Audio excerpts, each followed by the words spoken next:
بسم اللہ الرحمن الرحیم۔ السلام علیکم ورحمۃ اللہ وبرکاتہ۔ لوگ دعا کرتے ہیں اور اس کے قبول نہ ہونے پر پریشان بھی ہوتے ہیں، حالانکہ کسی کی دعا رد نہیں ہوتی۔ اس کی قبولیت کا ایک وقت مقرر ہوتا ہے۔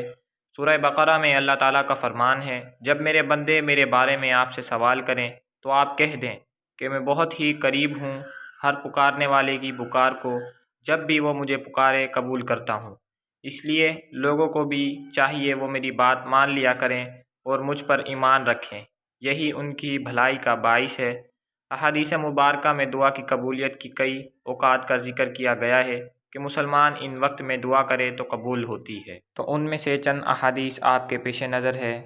حضرت ابو ہریرہ رضی اللہ تعالی عنہ سے مروی ہے کہ نبی کریم صلی اللہ علیہ وآلہ وسلم نے فرمایا کہ انسان اپنے رب کے سامنے سب سے زیادہ قریب سجدے کی حالت میں ہوتا ہے، اس لیے سجدے میں دعا کثرت سے کیا کرو۔ حضرت سہیل بن سعد رضی اللہ تعالیٰ عنہ سے روایت ہے کہ رسول اللہ صلی اللہ علیہ وآلہ وسلم نے فرمایا، دو دعائیں رد نہیں کی جاتی، ایک اذان کے وقت، دوسرے بارش کے وقت۔ حضرت انس بن مالک رضی اللہ تعالیٰ عنہ سے روایت ہے کہ رسول اللہ صلی اللہ علیہ وآلہ وسلم نے فرمایا، اذان اور اقامت کے درمیان کی جانے والی دعا رد نہیں کی جاتی۔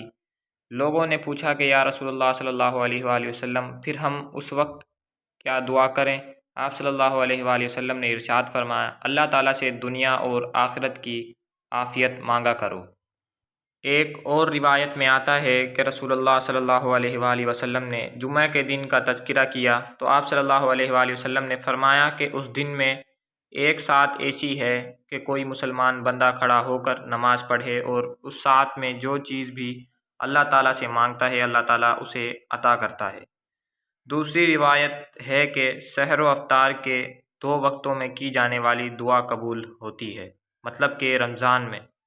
حضرت جابر رضی اللہ تعالی عنہ سے روایت ہے کہ رسول اللہ صلی اللہ علیہ وآلہ وسلم نے فرمایا کہ رات میں ایک گھڑی ایسی ہوتی ہے کہ اس وقت جو مسلمان بندہ بھی اللہ تعالیٰ سے جو بھی بھلائی مانگے گا اللہ تعالیٰ اسے ضرور عطا فرمائیں گے۔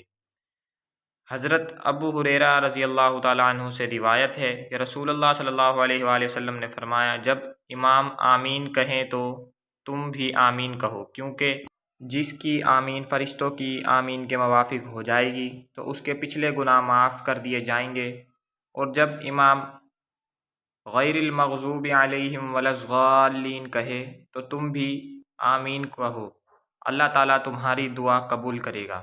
حضرت ابو امامہ رضی اللہ تعالیٰ عنہ سے روایت ہے کہ رسول اللہ صلی اللہ علیہ وآلہ وسلم سے پوچھا گیا کہ کون سی دعا زیادہ قبول ہوتی ہے؟ آپ صلی اللہ علیہ وآلہ وسلم نے فرمایا، رات کے آخری حصے میں اور فرض نمازوں کے بعد مانگی جانے والی دعا قبول ہوتی ہے۔ حضرت جابر رضی اللہ تعالیٰ عنہ سے مروی ہے کہ نبی کریم صلی اللہ علیہ وآلہ وسلم نے ارشاد فرمایا کہ زمزم کا پانی جس نیت سے بھی پیا جائے وہ نیت پوری ہو جاتی ہے۔ تو جس دوست کو بھی ویڈیو پسند آئی ہو وہ لائک لازمی کر دیں۔ اگر آپ میرے چینل پر نئے ہیں تو چینل کو ضرور سبسکرائب کر لیں۔ اللہ حافظ۔